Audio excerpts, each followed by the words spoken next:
Welcome to the Vantage Point. I'm your host, Azandi of Righteous Jewels, and you're tuned into your Conscious Podcast.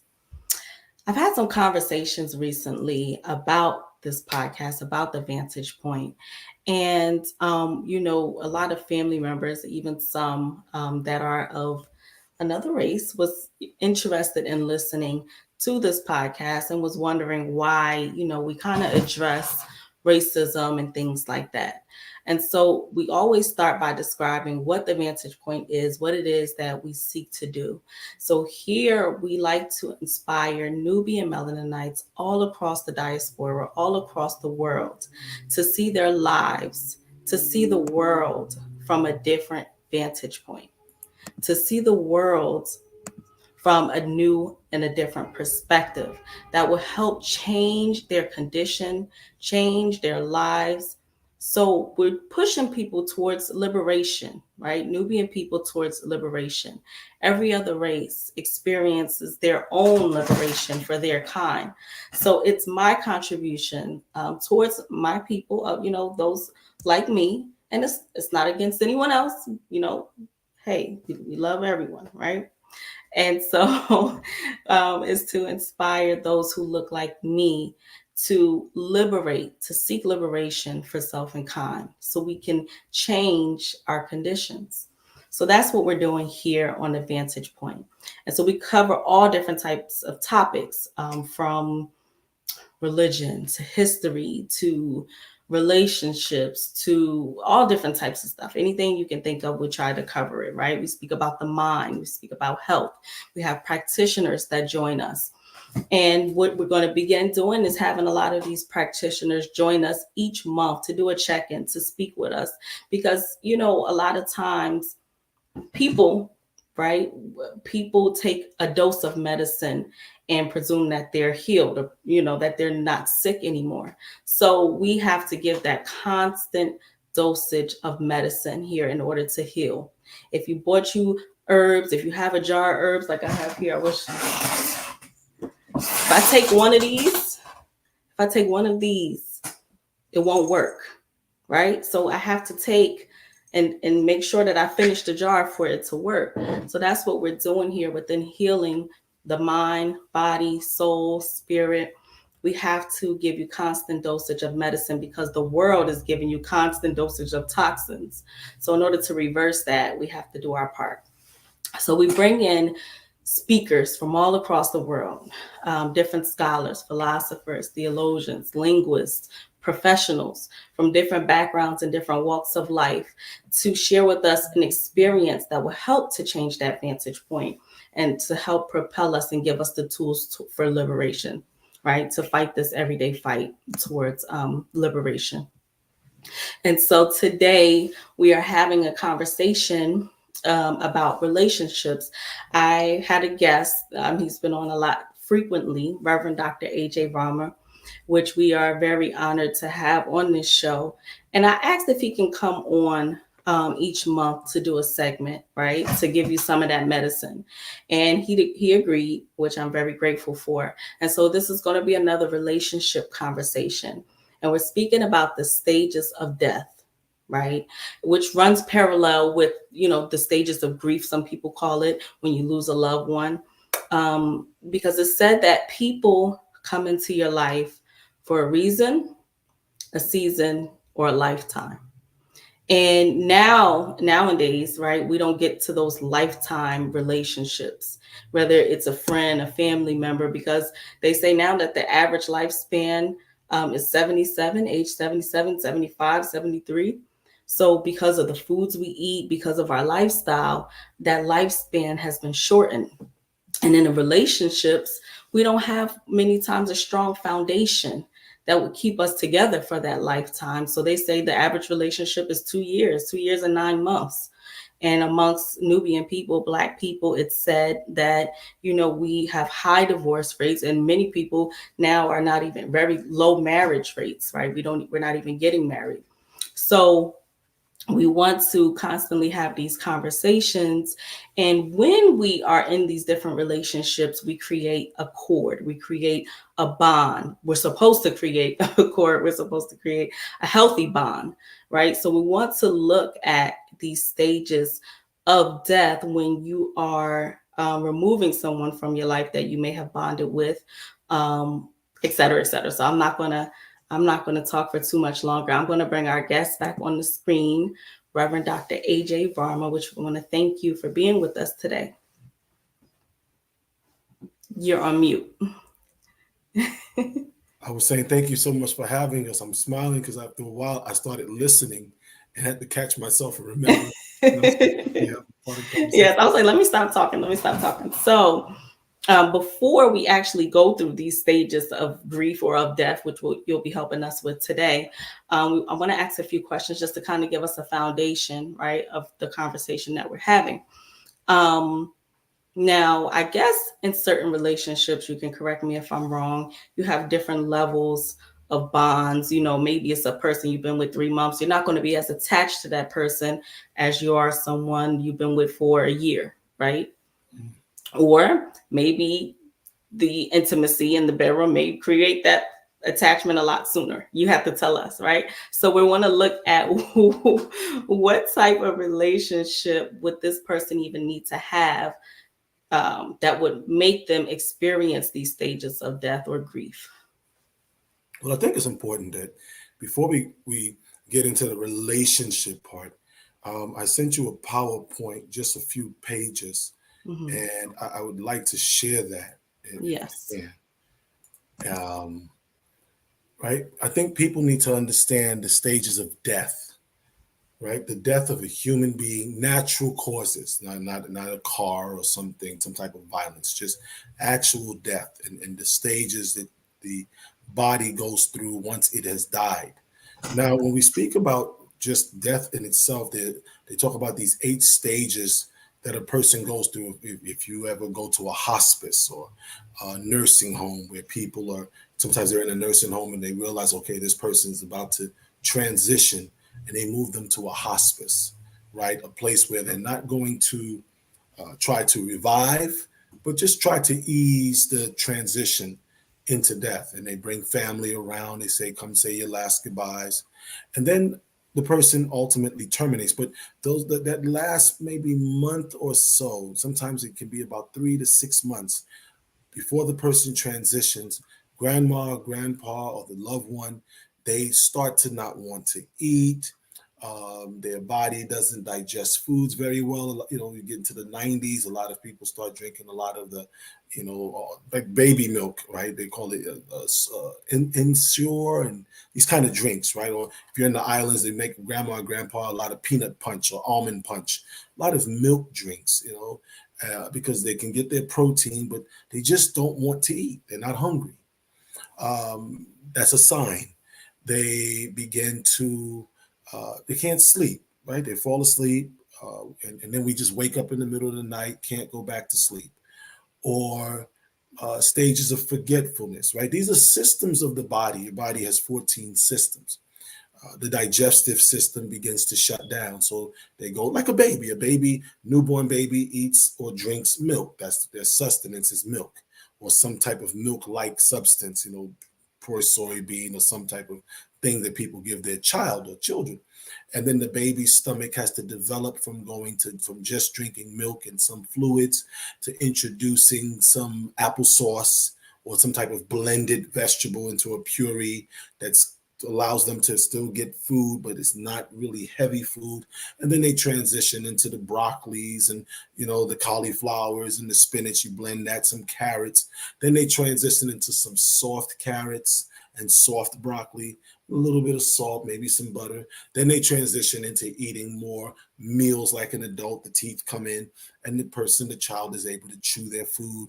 And then they transition into eating food like an adult, teenage on up. Well, as we get to that age of 70 and 80 and 90, well, the body goes in reverse.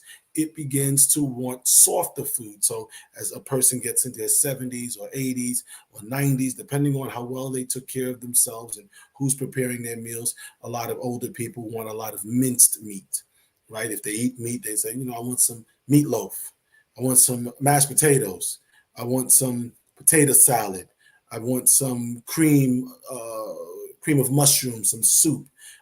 They want something softer because the digestive system is beginning to go through, and this can take anywhere from age 80 to 90 to 100. It can take each year. The meal changes, letting us know that the digestive system is changing, like a child's digestive system changes from birth on into being able to eat whole foods or adult foods. The elder people go through the same thing. Um, that's the digestive system. Memory, that's the brain, the central nervous system. Nerves, you get a little pain, little sharp pains, and the back hurts, and then the nerves start to fail. Grandma might be touching the iron, and all of a sudden Grandma, your arm, and I didn't even feel it. The central nervous system, the sense of touch, begins to change.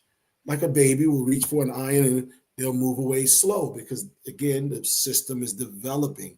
It works. What happens on the front side of life goes in reverse on the back side of life, as they call it, as we transition. So that's death. That's the way it takes place. That system shuts down. That's the central nervous system. Then you have the reproductive system, right? Before Viagra, right? As you got into your 80s and 90s, you didn't desire. By the time you were 90 years old, grandma and grandpa, they may talk dirty, but they're like, hey. It's over for that. It's over, but it's not as frequent. It's not as because that reproductive system is shutting down. This is, again, these are signs of transitioning. That's important because even when we talk in relationships, okay, now then the body actually transitions. So we know the system shut down, reproductive, circulatory, the way the blood moves, digestive system, breathing. As we get older, we process air.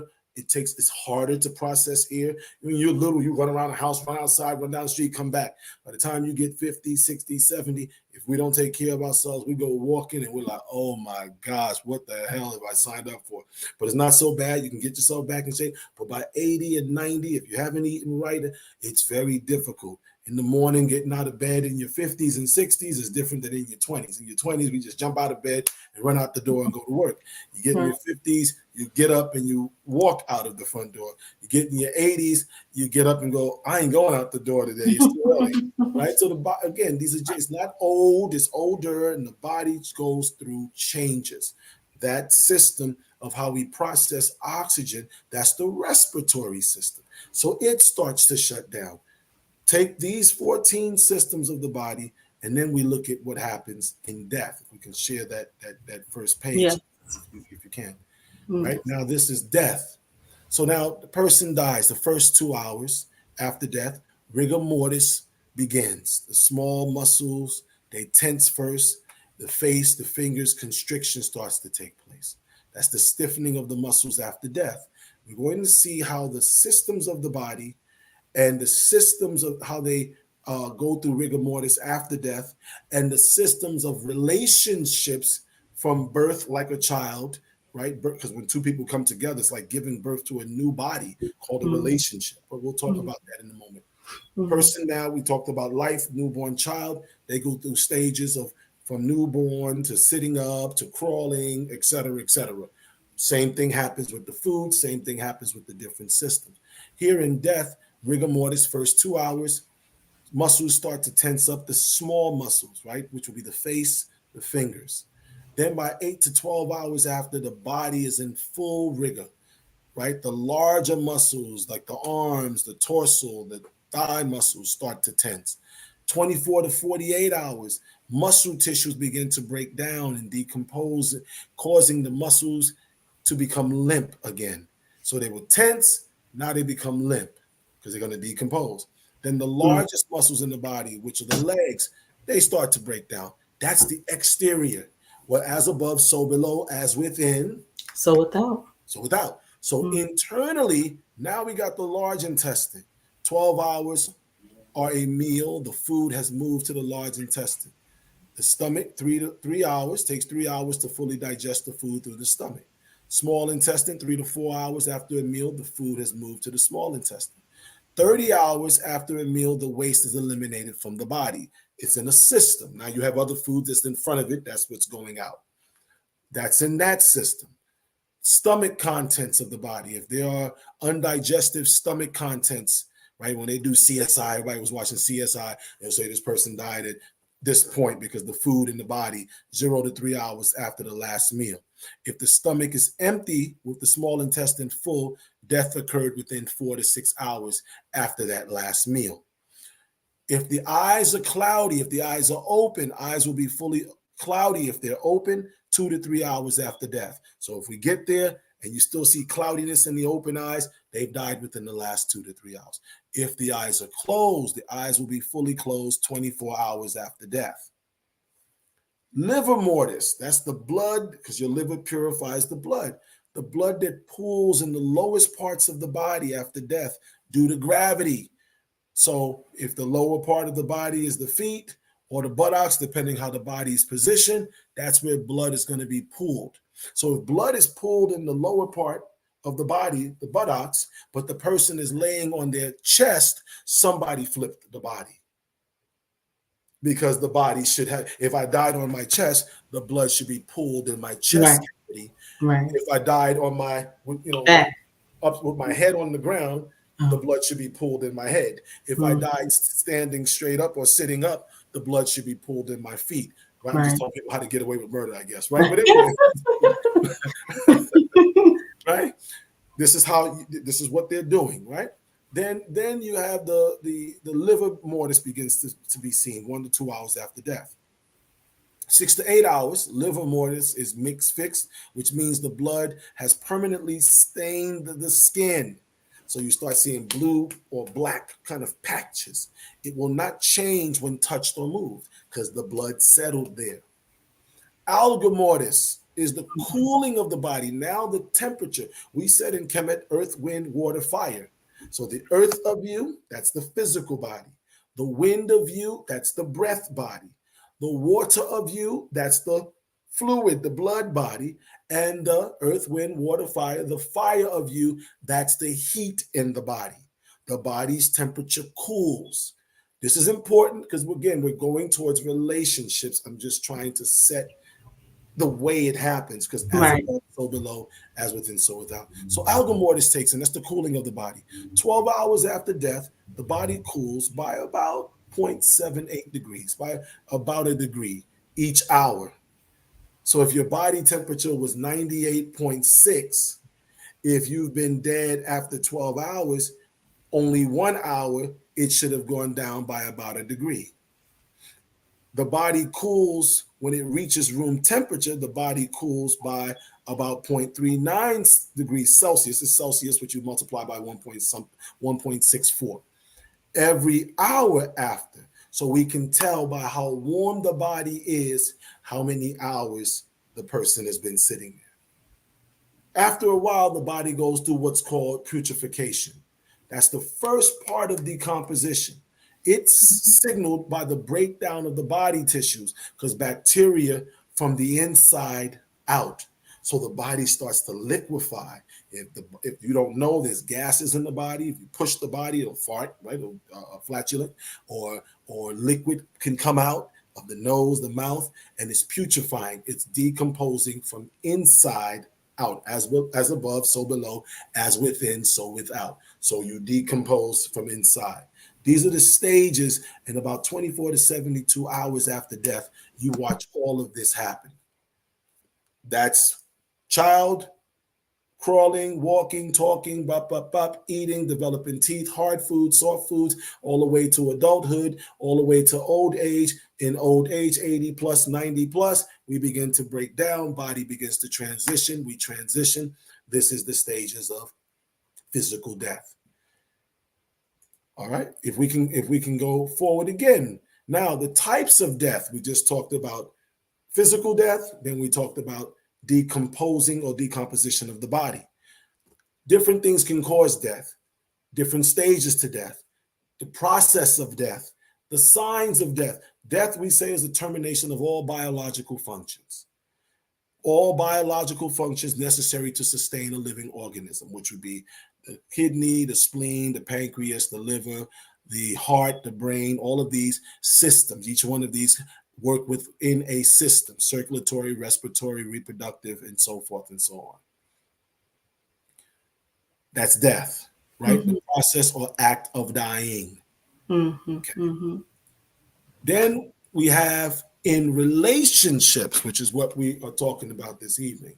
And You have before you go there, please, I'm sorry, Dr. Verma, I just want the listeners to understand kind of why you started here and to remember what you are saying, because we're going to do another episode where we actually speak about what happens when you die and speak about the soul and the spirit, etc. So if you're paying attention and you're taking notes and you remember, when we offer these books online, What Happens When You Die and African Soul, Divine Spirit, right? You really want to get these books. But if you remember, and we ask questions from today's episode, you will get a discount when you purchase these books. So I hope you're paying attention. Okay, continue, please. Hey, I'm with you. Thank you so much. Right. For those, again, so as you just said, we're talking now. We're moving into this stage called relationships, right? Everybody's favorite subject. No matter how long we're with a person, no matter how long we're in a relationship, the way it's structured, right? Monogamous, non-monogamous, polygamy, I'm single, let's mingle, friends with benefits, what mom, dad, sibling relationship, parents to child relationships. In various ways, you're going to see the same thing, right? Some parents, they have what's called empty nest syndrome. You have 4 or 5 children, you're raising them, they're there, they depend on you for everything. You're the bus driver, you're the PTA person, you're running up and down with your spouse, you're doing everything. They get older, get through high school and go off to college, and they never come back. And now you're sitting in the home, you're used to shopping for 10 or 5 or 6 or 3 or 4, and now you're shopping for 1 or 2, and it's the weirdest thing in the world. You try to cook a meal, you make this huge pot, you realize it's just 2 people. You go from buying a whole 48 eggs to buying a little 6-pack of eggs, right? That's a whole thing, but it does happen, right? We'll talk about that perhaps at another time. But no matter how long these relationships are and how they're structured, doesn't matter who initiates the breakup, right? In Western society, when it comes to marriages, they'll say often initiated by women about 70% of the time. But whoever initiates the breakup, or if it's just 2 people not legally married, but been together 5, 10, 15, 20 years, which is marriage, right? By its true definition. And it doesn't matter the circumstances surrounding how we come to saying it's done. Breakups are challenging and they're painful. And they feel like you're dying. Ultimately, we feel like we are dying. It feels like an actual loss. It feels like grief. It feels like loss. It feels like confusion. It feels like someone died. It's based on one or more of the people involved that may not even be present in your life. In a relationship, male, female, right? Maybe if he feels momentarily, sometimes like a moment, sometimes it feels like it's been forever.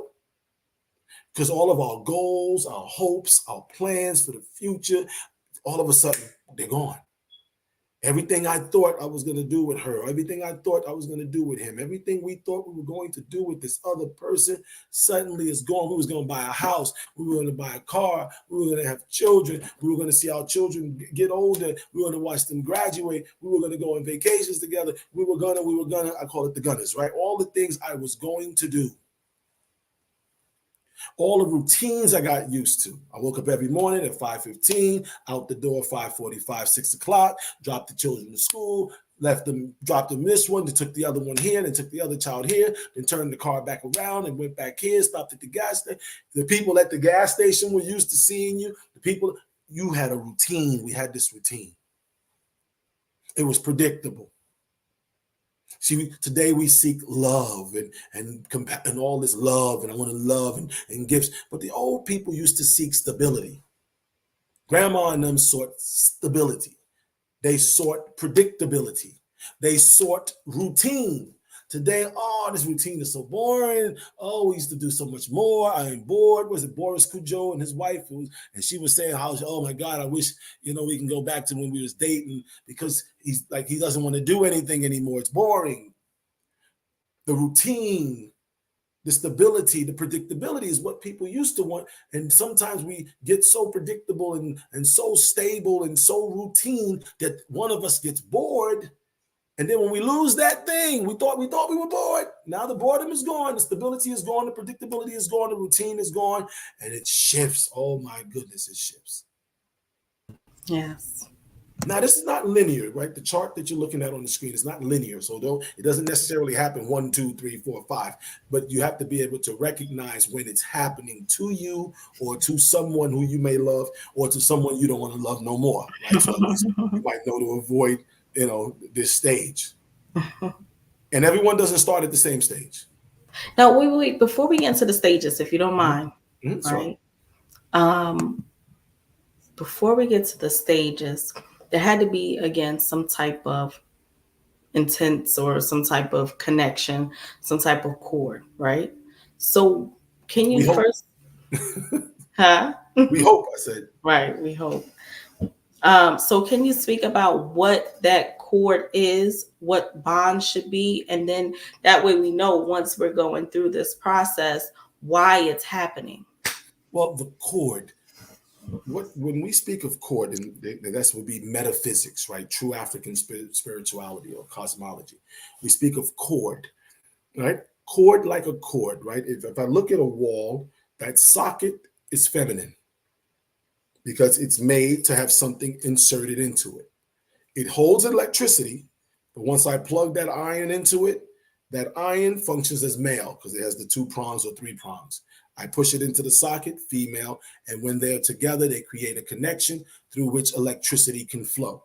Through that socket into the iron, turn to steam, so the electricity can convert water by heating up the coils, causes the water to heat. The water then turns into a gas called steam, and we use it to iron our clothes.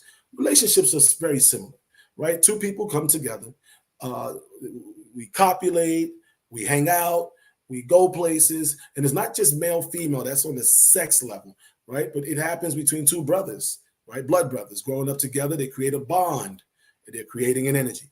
But in the case of relationships between male and female, that plug creates, it's a cord. It's a literal cord. And it's now bound. The sympathetic nervous system or synthetic nervous system of the human body, they actually do this. They intertwine. It is literally like plugging into that wall. And it intertwines, and then copulation creates thrust and counter thrust, yin and yang, who and he, male and female, in and out, positive and negative, to and fro, up and down, as above, so below. Whatever way each culture chose to articulate it, it's similar, right? There are differences as far as the intricacies. Now this cord also, as we're plugging in the reproductive organ, that's the root seat, but then the navel seat is also plugging in. The coils of the body, you're intertwining the body.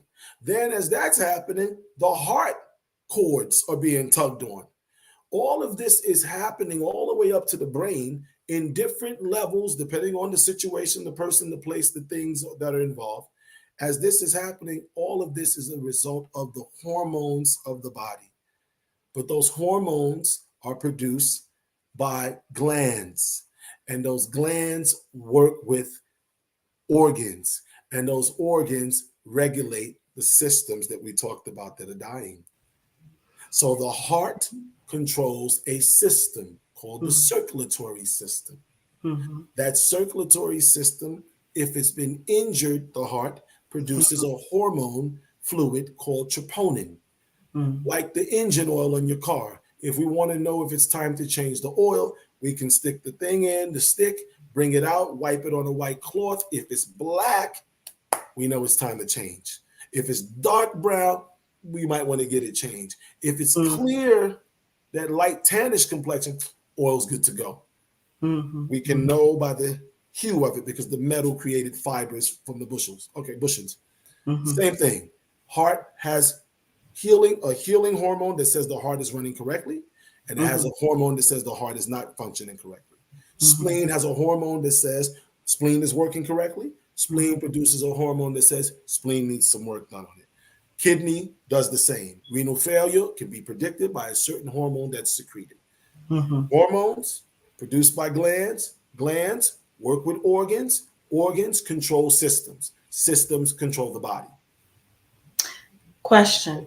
Sure. If a person is, okay, let's say a person has a connection that's root seat, it's just sexual. Can the hormones that's produced from that interaction with that person, can it then trigger that heart chord? Because you spoke about the different chords. So can it kind of not necessarily trick a person into think that they're in love with this person, but it can almost seem like love when it's really just basic hormonal lust? Right. Okay. But so now that hormone is called pheromone. Okay. All right. So now pheromones can trick you. In fact, the perfume industry makes billions of dollars off of tricking people, right? Getting you to buy this scent, Liz Claiborne, Chloe, I don't know, right? Kardashian, right? Les Stink one, right? Whatever they want to call it. The eau de toilette. They used to call it toilet water, the French, because they would go to the restroom, not wipe, and then spray themselves with this and believe that it made the stench go away. Different group of people. But nonetheless, these are either extracted from some type of plant, like here, or a flower, or a tree, or an animal, right? They would, let's say that the deer musk, the Egyptian deer musk. So those of us who wear Egyptian musk, you're wearing from the musk sac underneath the deer's leg. There's a sac, a sweat gland that they're extracting and using to create what's called the musk scent, whether it's Egyptian musk and certain other musk oils are from animals, right? And these musk scent are what the animals would secrete in order to get the female to say, here I am, or the male to say, here I am, you want to be with me. Well, this is the same thing that's happening, except the perfume industry are masters of manipulating it and creating a scent that I may smell. I've been places in my life, and I'm sure it's happened to many, where you're walking down the hall or you're in the airport and somebody walks by, like, man, it just smells good. And I don't just mean like good, like, oh, it's a nice smell. Good, like, whoa, who's that? And you literally have to look. And it might be a white person. And you might be black, blackity, black, pro-black. And all of a sudden, you like, yeah, that white girl smells good. Then you got to, wait, hold on.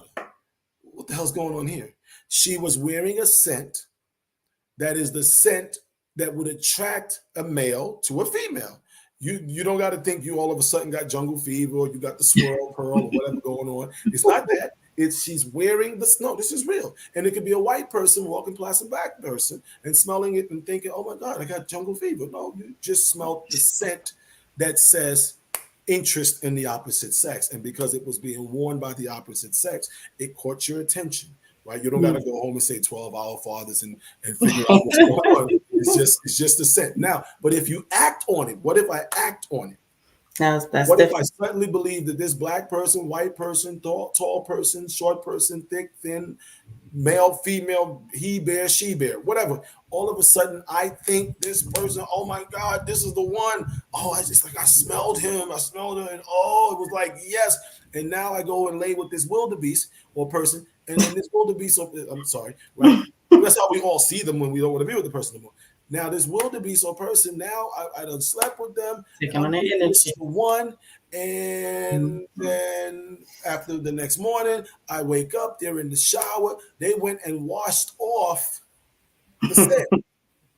There was a movie years ago called Love Potion Number 9, where the scientists were showing how they make these things, right? It was a comedy. And now they come out the bathroom, and they're no longer wearing the scent. He doesn't have on his fake shoe polish here, right? She doesn't have on her eyelashes anymore, right? Because the eyelashes created a blinking sequence that kind of made me entranced. Like, man, she got pretty eyes. But it wasn't that. It's that the eyelashes were moving like a fan. This is real. This is how it works. So now they don't have the eyelashes on, or the perfume, or the hair with the shoe polish, or whatever it is, all the accessories, and the oil is gone. The pheromone is gone. Mm. And now all of a sudden I go, I don't even know why I slept with her or him. I'm not attracted to you. Oh my gosh. But now this person is attracted to you because you've plugged in, and she's now hugging you, or he's hugging you like, oh my God, I'm so happy we're together. You're like, oh my God, what have I done? That this happens, right? This happens. Now, or sometimes there was no perfume, but the person was in heat. What do you mean? The person was in heat. They hadn't had sex in a while. Okay. So the pheromone, their natural body pheromone, was emitting, male or female. I haven't been with someone in 5 weeks, 10 weeks, 20 weeks, 1 year, 6 months, whatever the number. So now they ready. Or what happens if you are in heat because you haven't been with anyone? So now anything that's heatable walks by, and you're like, oh snap, man, she looks shorty, look good. He looks handsome.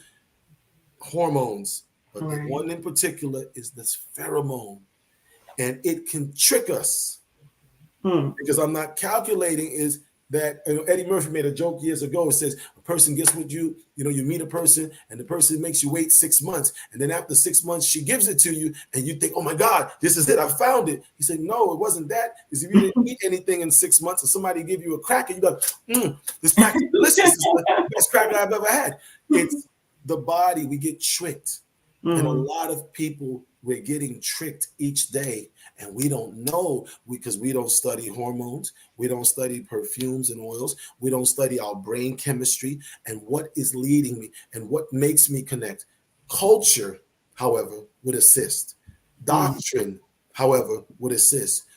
True spirituality, true religious identity, these things would assist because it would first tell me, before I go out this door and try to get to know someone else, let me first get to know me. Know thyself. Know thyself. It doesn't just mean I'm African, I'm Black, I'm proud, know myself. No, it means what are my hormones like? If I were to take, when I'm angry, what's my anger cocktail?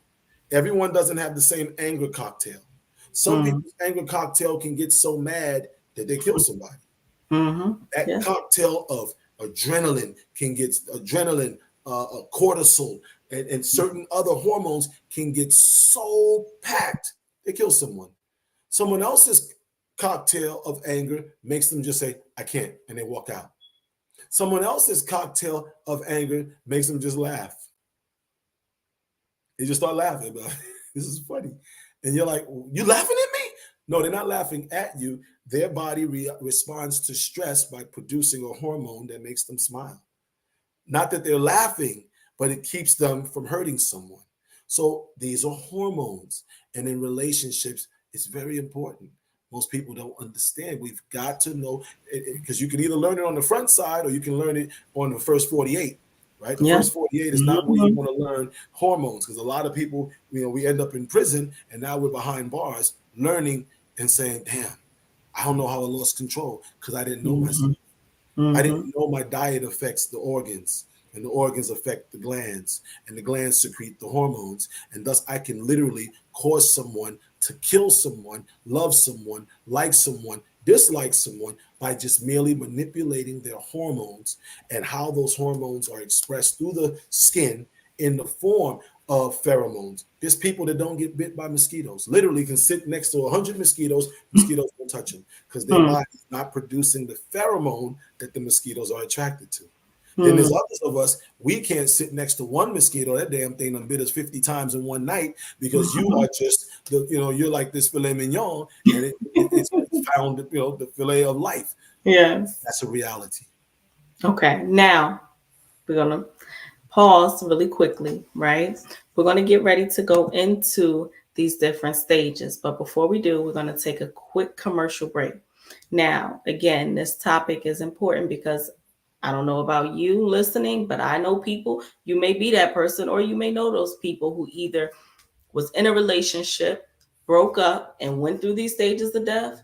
You may have been the person on the other side, like, oh my God, when will they get over it? Right? So sometimes you have people stalking you, calling your phone, or you might have that friend that has some really, really, really good intimacy with this person, and now they just don't know how to detach. Right. So these hormones and everything that Dr. Varma is telling us today is very important, because I'm pretty sure that these hormones, different hormones, take place on these different levels. So hopefully you can answer that question when we get back. So we're going to take a quick commercial break. You're tuned into the Vantage Point. Stay tight. Right now, get conscious news every month. Stay up to date with the Cryptic Revealer. Every month, you can expect conscious perspectives, balanced advice, inspirational stories, together with provoking discussions on every topic. Read and enjoy a magazine that goes beyond and above the scenes. What you waiting for? Start your collection now. This full-color magazine for just $3 US. You can get it as a PDF to read on the go, or as a physical copy to read in the comfort of your homes. Stacking too high? Don't throw it. You can leave it at the train stations, barber salons, taxis, buses, cafes. Someone will need it. The Cryptic Revealer at www.journeyhomegroup.com.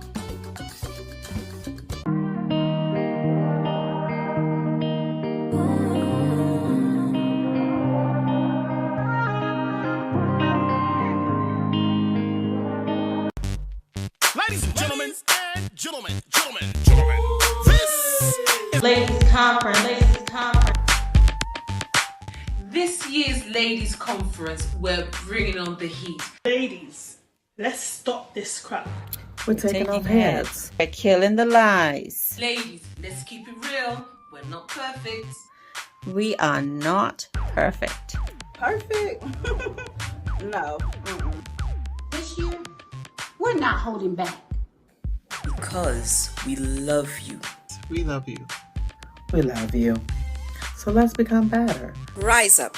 Challenge yourself. We're going for a ride. Separating ladies from women. Don't miss this year's Ladies Conference. You need it. I need this. I need this. I need this. We need this. See you there. See you there.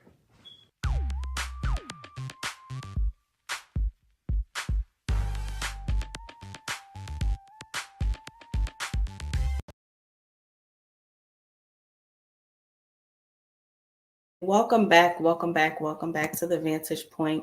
You're tuned in to another week with your Conscious Podcast. Now, before we bring our guests back on, right, to answer these questions for us, and I really hope y'all know me. If you know me, you know I have a pen. I don't know where it just went, but I have a pen and I'm taking notes. So I hope you're taking notes.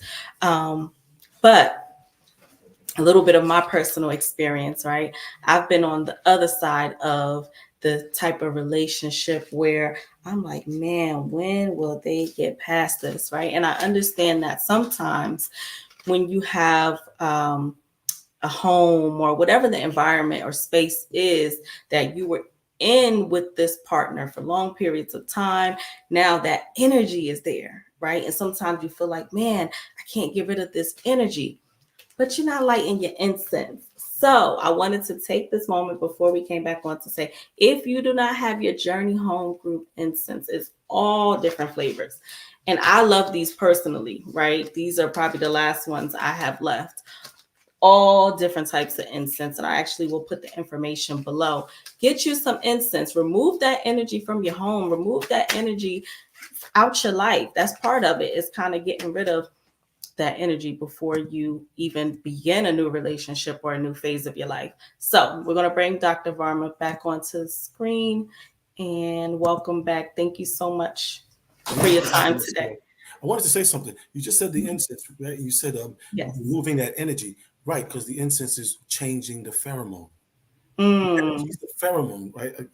It's a weird thing. The way they teach science, the European, the way he teaches it, we're taught science and biology and math in a disconnected way, right? I need to learn this, memorize it, pass the test. But never, and I remember as a child, and many children, I'm sure many adults remember asking, when am I going to use this in life? Right. And no one ever tells you. They just say you will, but they don't tell you when, or that you are, and they don't show you how. So if you're saying lighting incense to remove the energy, the incense is a pheromone. It's a resin. Incense is taken from the bark of a tree or from the plants or from a flower. So this incense is a resin. A resin is a residue. It's something that remains after this is taken through a process. This tree, this plant taken through a process produces a resin. A resin is a liquid. If I go to a rubber tree, I tap it. All of us who remember growing up, if you've ever been by like an elm tree, you see this little sap sometimes pouring on the outside of a tree. If it's an elm tree or an oak tree, it's a little sap. And sometimes as kids, you touch it and it's kind of sticky. It's a sap and you smell it. Or if it's a pine tree and you kind of rub the pine needle, it leaves this resin, which is like a liquid, a residue on your hand, and you smell it. It smells like pine. Or if you were like some of us, we used to take the lightning bug and you would squeeze the little thing out the lightning bug and get it on your hand. Okay, yeah, I didn't squeeze it, but okay, yes. Same thing. Lightning bug. You know, I wanted to be a doctor, right? So that a physician doctor. And so that's a residue. Well, pheromones are the same thing, right? We all know sweat because we've all been to the gym or working out and you're like, oh my God, I gotta bathe, because you can smell all the foods and the decomposing foods in the body coming through the pores. Some people it's just sweat. Other people, if you ate some garlic, it smells like garlic or onions or whatever the case is. Or sometimes a person's breath can smell like what they've eaten or what they have not finished digesting. And that's another sign. And the oral surgeons, the Dr. Chases, they deal with that every day.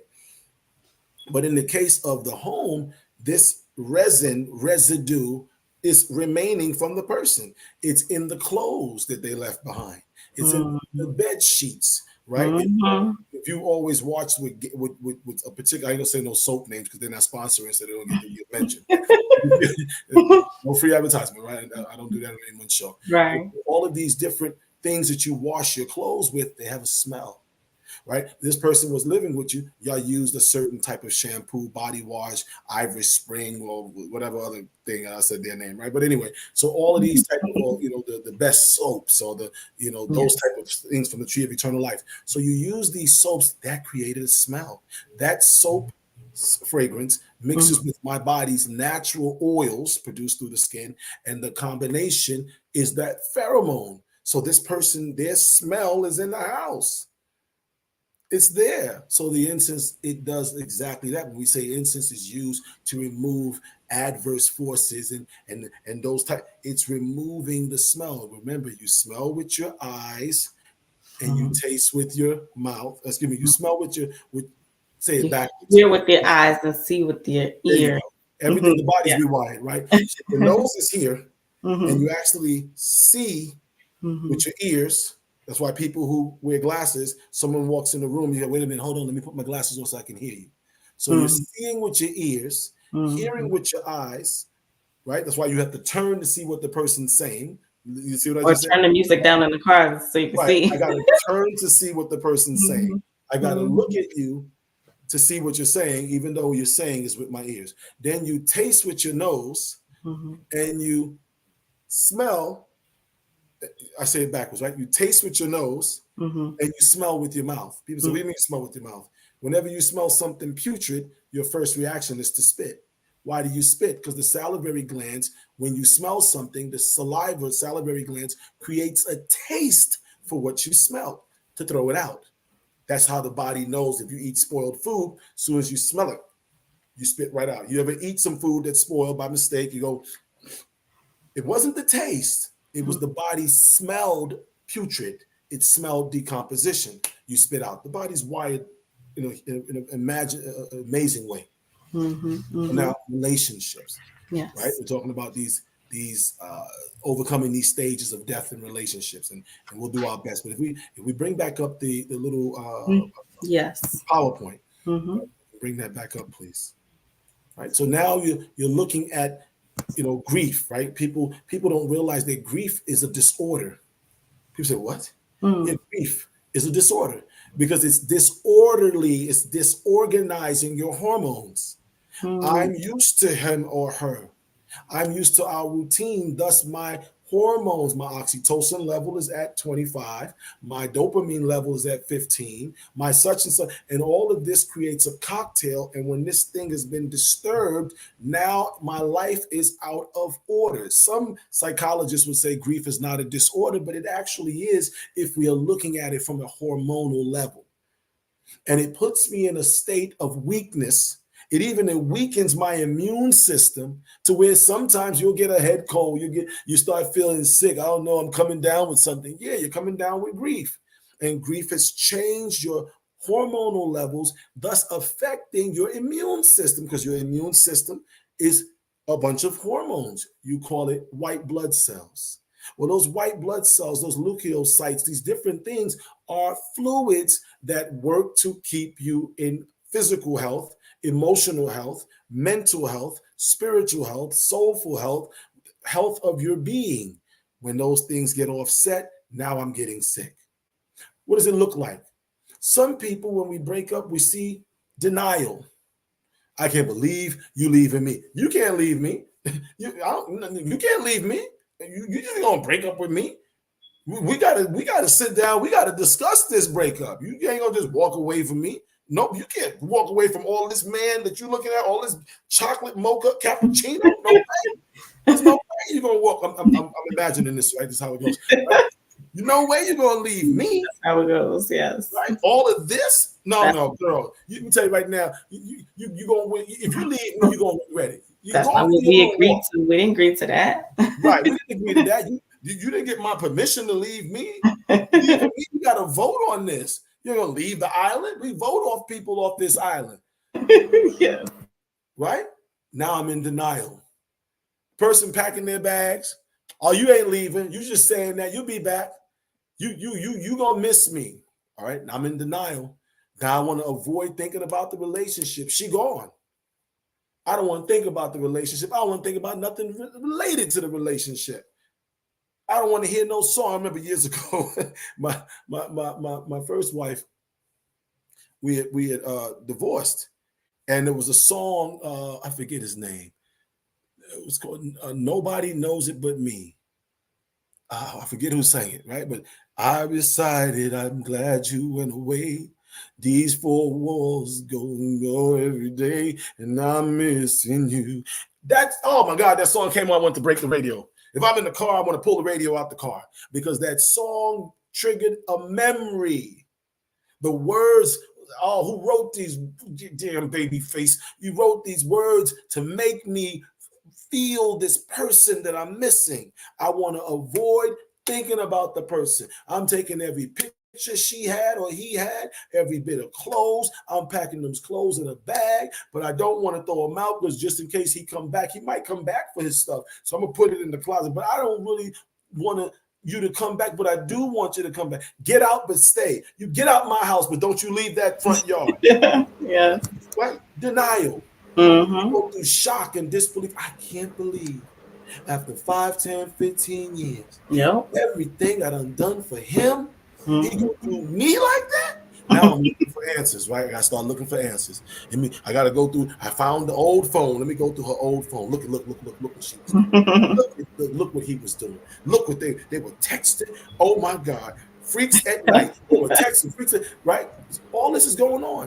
Mm-hmm. Then I start believing that it's all a mistake. Things will return to normal soon. She coming back. I see a car pull up. No, it ain't her. Phone ring. Hello.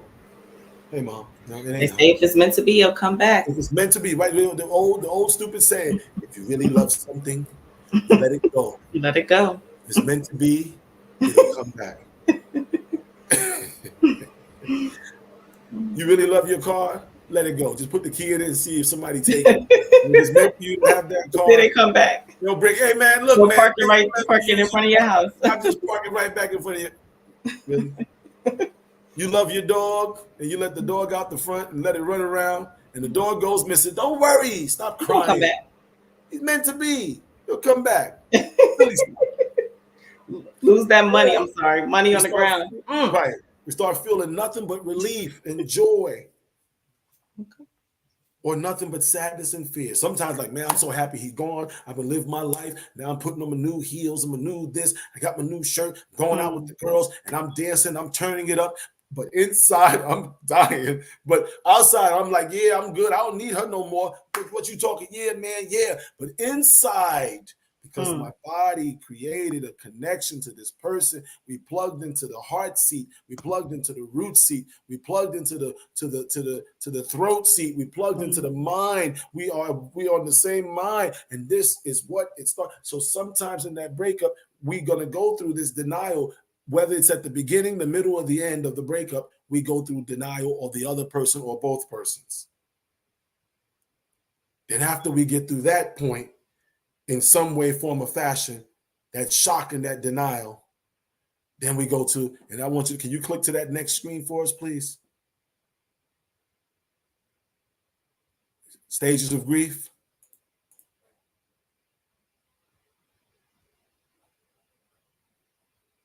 Or do I have to do it? Okay, I think I have to do it. I'm sorry. Right? Stages of grief. Yes?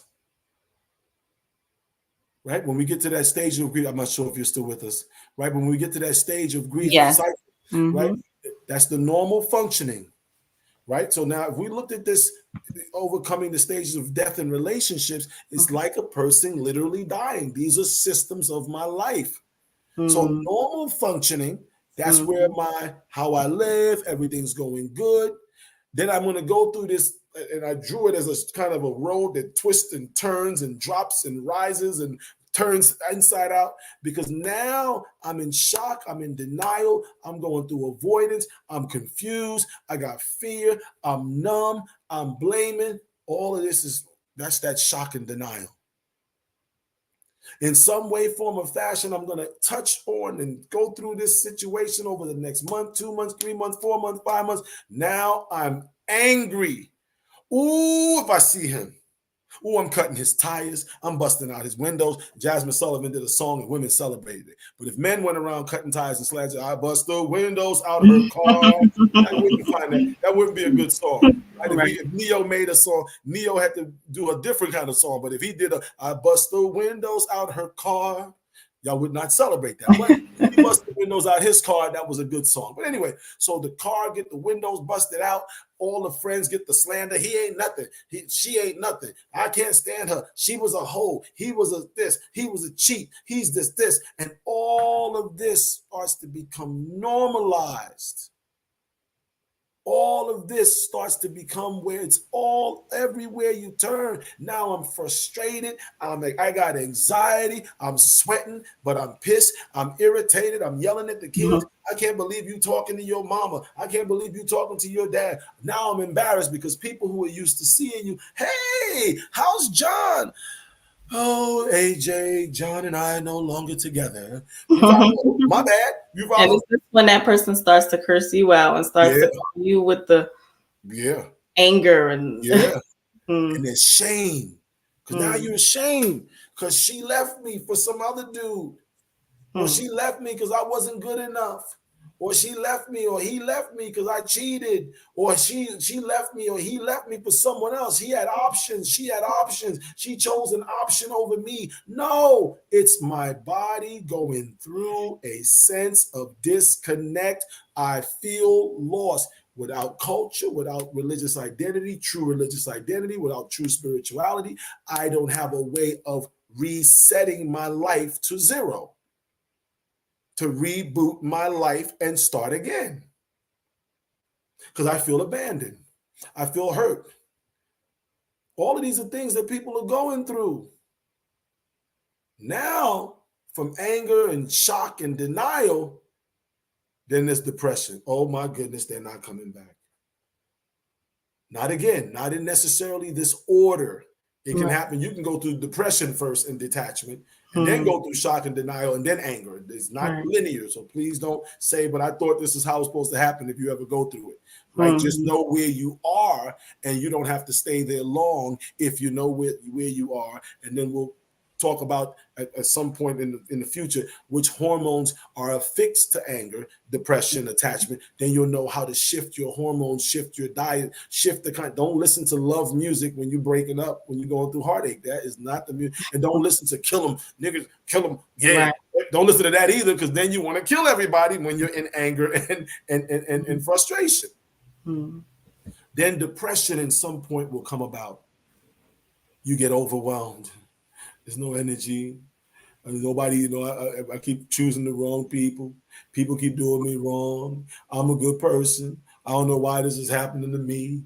I loved her. I loved him like nobody else. My favorite one, I ain't never loved no one like I loved you, which is scary. You like, yo, do me a favor. Can you love me like you loved them? Because we won't kill each other. Right? If you're breaking up, you don't want nobody to be like, I never loved no one like I love you. Listen, you let them go, didn't you? Can you do that for me? Don't kill me. I don't need to die for you to tell me that you love me. You can let me go. Love me like you loved the last people. Let me out.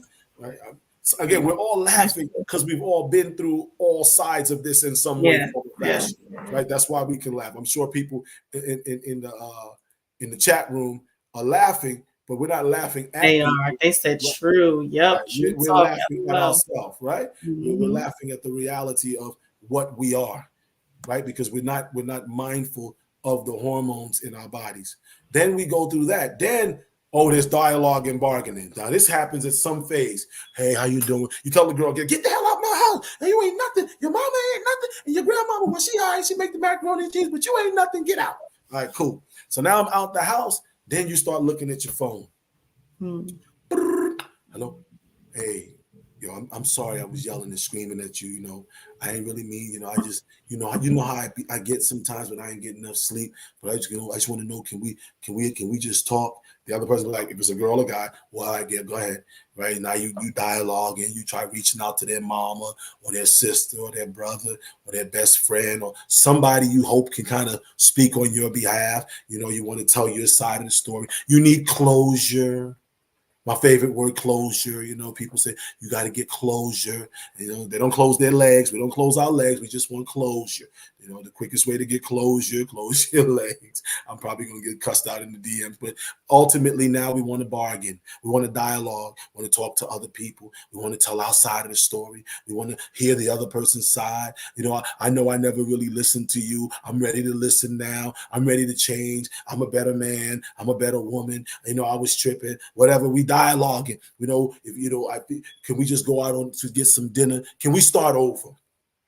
We're struggling to find out what really happened and why did it happen?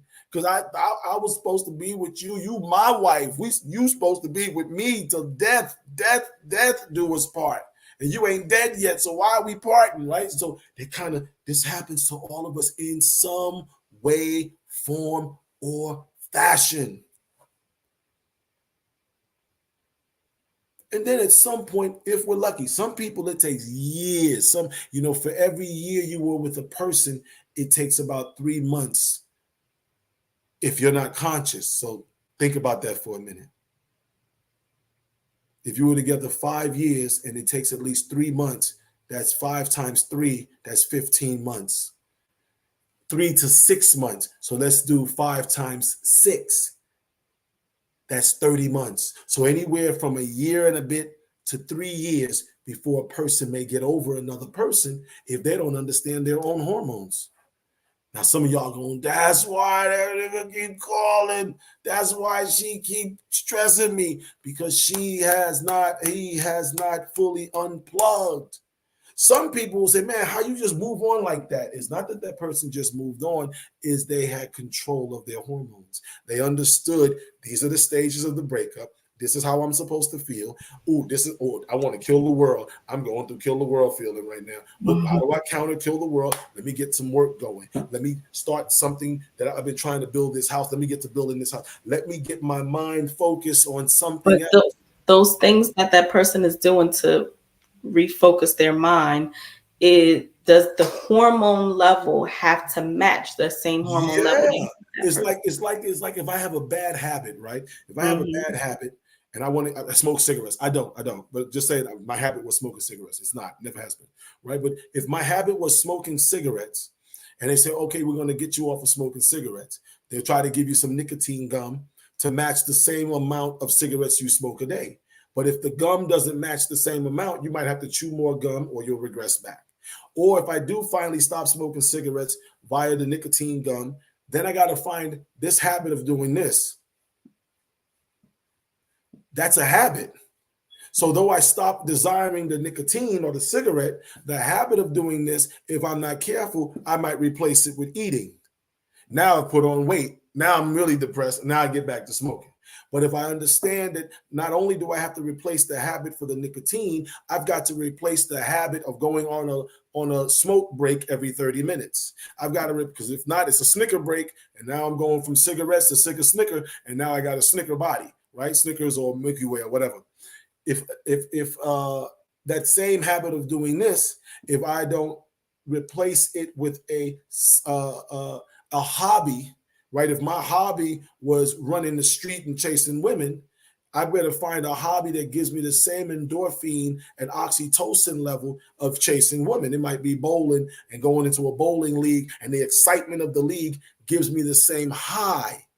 If not, I will not get over that addiction. If I'm a marijuana smoker and I want to get over the addiction, I need to find while high, which is going to sound crazy, right? Because most people don't want the doctor to tell you that you've been high. But doc, I'm addicted to marijuana. I want to stop doing marijuana. So one day I got to come in right after I've smoked, so you can draw my blood and give me a panel of where my hormones are. Because once I know where the marijuana has set my hormone, now I can find the thing that will give me the same hormone that the marijuana is giving me that I'm addicted to, oxytocin, dopamine, etc., and endorphins and endorphins. Get that same thing matched with something that's not going to kill me or put me in a bad position. That's the blood. Go ahead.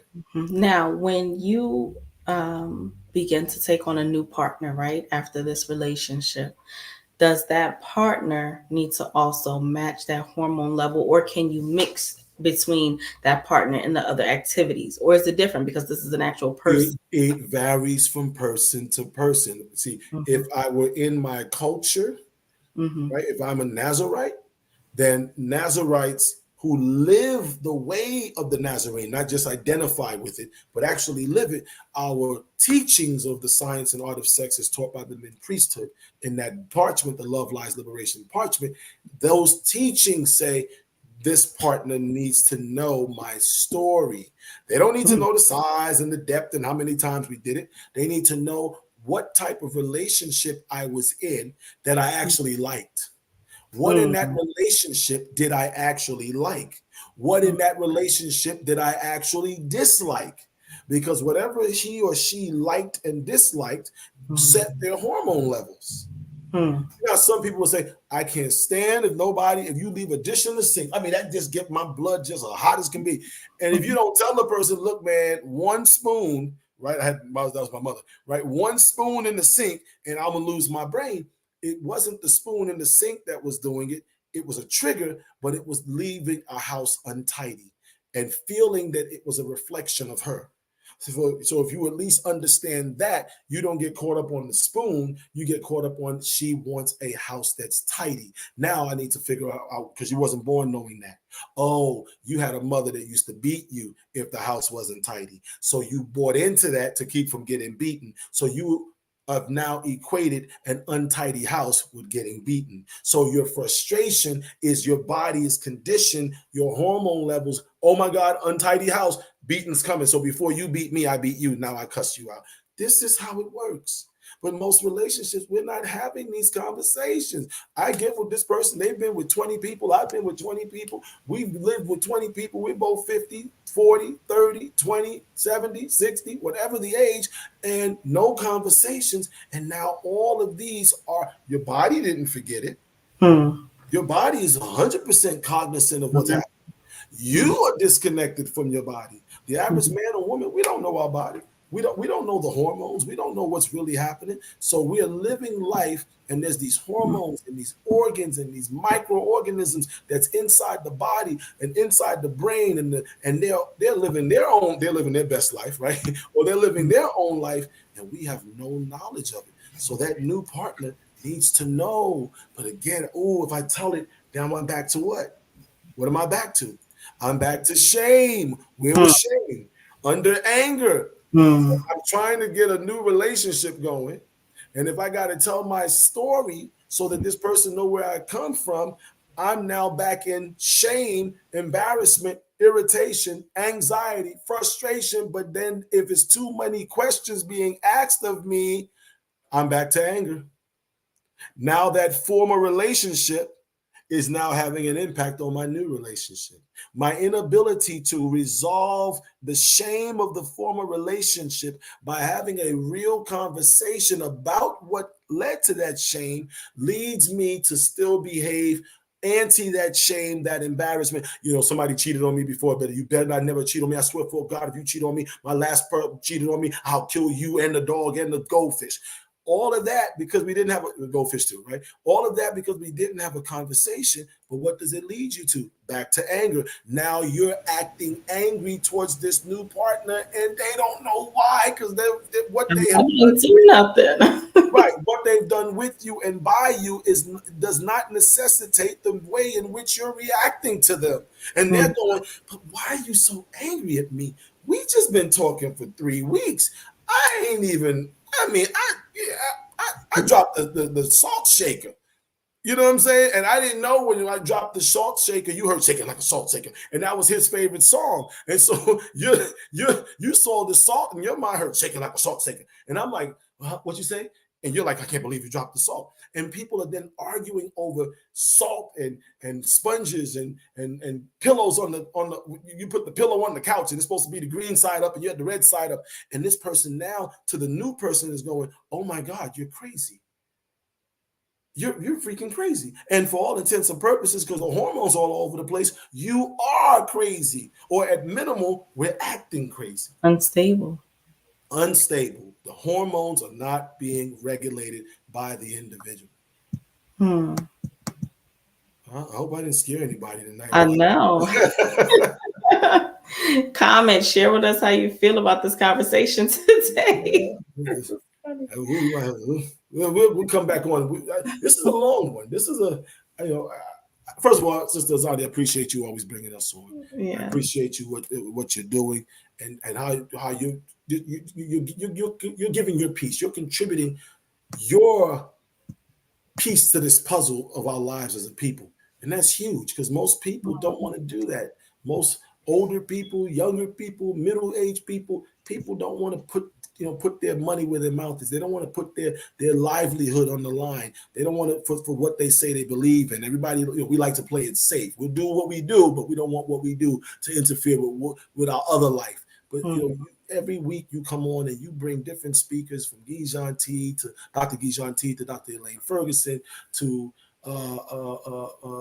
Jaribu, the attorney who was dealing with the case from Emmett Till. All of these, you bring these people socially aware. You bring the doctor speak, the Dr. Dias Tucker. You bring the conscious counselor, Dr. Nicole Ford. You bring people from different businesses, and you give everyone an opportunity to have a conversation. And you keep bringing me back. So for me, I'm grateful to you because you allow me to expose to the world that there's an option in consciousness. There's an option in the conscious community for true consciousness. There's an option in the religious community for a true religious identity. So I just want to take this moment to tell you thank you. No, thank you. Say thank you. Thank you for coming on. I really, really appreciate it. We really appreciate it. And, like I said earlier, it's not a one-part thing. This is something that needs to be reiterated and it needs to be looked at from so many different angles until we really can see the reality of, our situation, relationships, circumstances, everything. So Now, Can I want to finish it before we? yes, please. I want to finish that same screen if we can bring it back up. I was going to ask you, yes. Yeah, just last piece, right? Because then acceptance, you get into acceptance. You start exploring options. You get a new plan. That's the last one. But between that bargaining, we go through empowerment and security and self-esteem and meaning. I got options, and I'm back. And some people get back so fast, right? 2 months later, they got a new partner.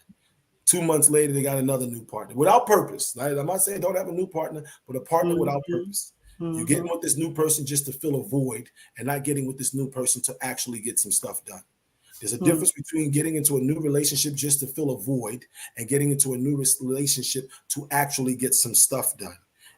And that's when, if we truly do that, then we got to have a new plan in place. That's where culture comes to play. That's where true religious identity comes to play. That's where the Holy Coptic Church, because I got to speak from where I stand. Please, yes. The Holy Coptic Church, that's where we come to play, because now we can help you in a relationship setting create a new purpose, a new plan. Before you just dive into the next bed, you understand that this next person got to be a part of this tribe, got to be a part of this clan, got to be a part of this culture, got to be a part of this religious identity, have to be a part of this purpose, have to be part of these goals. And it's not going to be me that's going to decide it, but my village. I've got to fix myself. I talk to a lot of men and women every day, and I say to our sisters, I say, sister, I know you out here, and there's some really great sisters out here, and some really great women out here, really great ladies, really great men, but we're doing it wrong. We want to heal, but we want to heal our way. Right? We want the doctor to fix us, get the bullet out of me, but I want you, no, don't make the cut over here where the bullet is. I want you to cut my leg. I can handle with that cut. No, the medicine has to be administered a certain way. The medicine has to be administered a certain way, has to be administered in a way, has to be targeting a certain part of the situation, the body, in the case of medicine. This medicine that we're talking tonight has to be administered. Don't just watch it and say, man, that's deep, and then you repeat it. Join, ask, how do you learn more? Come to the classes, take the notes, watch the Vantage Point, listen to Melanin Minds, listen to the Renewed Cryptic Essential Show, listen to, and I'm going to get all these, get involved. You got children. How do you make sure they don't end up going, you get that Bantu baby, so they start getting taught not just how to read and how to write and stories of their greatness, but how to apply what they read and write, and how to apply and replicate the stories of their greatness. Because merely reading a story of your greatness, merely reading a story of where you come from, but not knowing how to implement that story in your life does not solve the equation. So that's something I'm very big on. We got to properly know how to properly use. It's one thing to have the knowledge, but how to now take that knowledge of my greatness. Okay, we read Love, Lies, Liberation, and we do it once a year. We gather for about 4 to 5 weeks, depending on the year, or sometimes 7 weeks, but it's not enough. Right? It's about monthly having these check-ins and saying, all right, this month, what we learned in this month, where are we? And then each person has to be able to say for themselves, where am I? And then having sessions. I do one-on-one sessions with people in the right setting, right? Or Dr. Ford does one-on-one sessions in the counseling session, or Dr. Dias Tucker does one-on-one sessions as far as the spine, but he's going to have conversations with you more than just your spine. Dr. Charlene Chase, she's an oral surgeon, but she does more than just go in your mouth. She talks to you while she's working to get a feel for her patient. When you bring somebody on the Vantage Point, you're doing more than just interviewing us. You're giving us therapy, because by your questions, you're forcing me to think another way. You're forcing me. So everyone has a job to do. All of the Cajonet, the Dr. Horace Wright, he has a job to do. When he does his show, Renewed Cryptic Essential, he's bringing on practitioners. He's bringing on people he's interviewing. Everyone has a job to do. Cajon Uncle Sarah, he's in Nassau, Bahamas, and he does a show, 2 shows every week. And there he's functioning in the capacity of a person assisting us in changing what we are. That's the day and time we're in.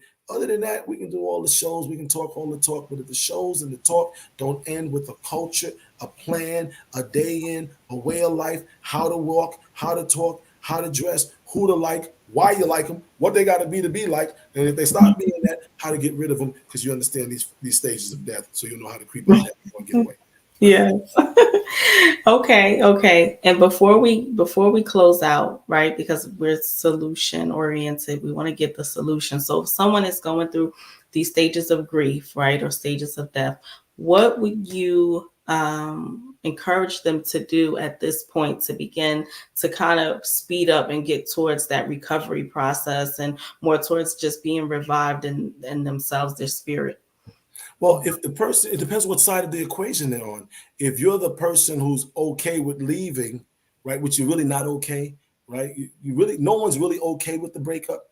We might be at the stage of acceptance, Mm-hmm. right? The stage of acceptance is a stage of the breakup. That doesn't mean you're okay with the breakup. You just have accepted that it's over, right? And so if I'm at the stage of acceptance faster than the other person, then you start exploring options. But I don't think the options should be the next person. The options should be your culture, your way of life, your spirituality, your religious identity, the rules to re-regulate yourself so you don't repeat the same mistakes. Your options under acceptance should be a new plan that you put in place. If you're the person who's at the point of acceptance, if you're the person, if they're stalking you, run, just get away, do what you got to do. No, I'm real. Get away, right? Because that's not safe. But if you're the person at this point of anger, first stop and say, what am I really angry at? There are 8-point-something billion people on the planet. Life's not over. It's not just merely saying I'm angry. What do I do next? It's first accepting that I'm angry. This is a part of going through the breakup. I have to go through it, but how long I stay angry will be based upon the foods that I eat, the vitamins, the minerals, the nutrients, the plan that I'm putting in place, the people that I'm surrounded with, and how do I get myself busy and put my focus elsewhere. But if I'm just sitting at home in that bed, laying there with a box of tissue and some ice cream as a man or woman, it is not going to get better. Everything's going to keep you more angry, more shock denial, more depressed, more detachment. You've got to get back to living, but living doesn't mean the next person in my bed, sisters. It doesn't mean the next girl in my bed, brothers. It means something greater that will give me purpose through which I will be able to get myself right and then find a person who's getting themselves right and then have the village direct us on how to put it back together. So I want to be clear, if you're going through it, know where you are, ask questions, reach out to the Vantage Point, reach out to Holy Coptic Church International, reach out to AJ Varma, reach out and put a memo, hey, going through it. And I'll talk to you if you're worth the time. And I mean that really, if you're a person just want to know, don't have the energy for that. If you're a person who wants to actually try applying, if you want to get conscious counseling, we have places that people can go. Thank you so much again for joining us and for just sharing your wealth of information. I don't know if people really understand that Reverend Dr. AJ Varma is a scholar, and to have him amongst us is truly a blessing. So thank you again for your time, Dr. Varma. To all the Vantage Point viewers, we want to thank you for joining us another week. We have so many solutions that was given to us today, but one of the main things is to go further in the information that you're given, right? Asking questions, as Dr. Varma stated, because sometimes, because the world that we're in today takes us so far away from thinking, critical thinking, analyzing, scrutinizing, and it's just so quick. The answers, the videos we watch on Instagram and TikTok, everything is a minute, 60 seconds. We don't get enough time to really sit and understand what we're looking at, why, when, how, all of these things that's really, really necessary to understand each interaction, each bits and pieces of information that we're consuming. And because people take information, right? Someone may see the Vantage Point and hear Dr. Varma, or get the book, or watch Love Lies Liberation, or watch all these different things, and they go and they repeat it. And they really have no true information, knowledge, and just a foundation of where it's even coming from. So don't be that person. Or if someone is coming to you with information, ask questions. Where did you get that from? Show me.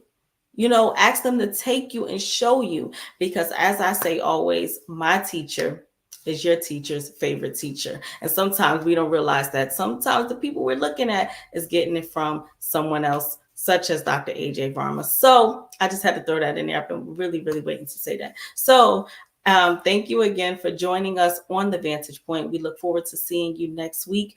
Please share this channel, share this information, help spread the conscious messaging so that we may rewire our thinking and just push us towards global liberation for Nubian people. So thank you again, and we look forward to seeing you next week on The Vantage Point.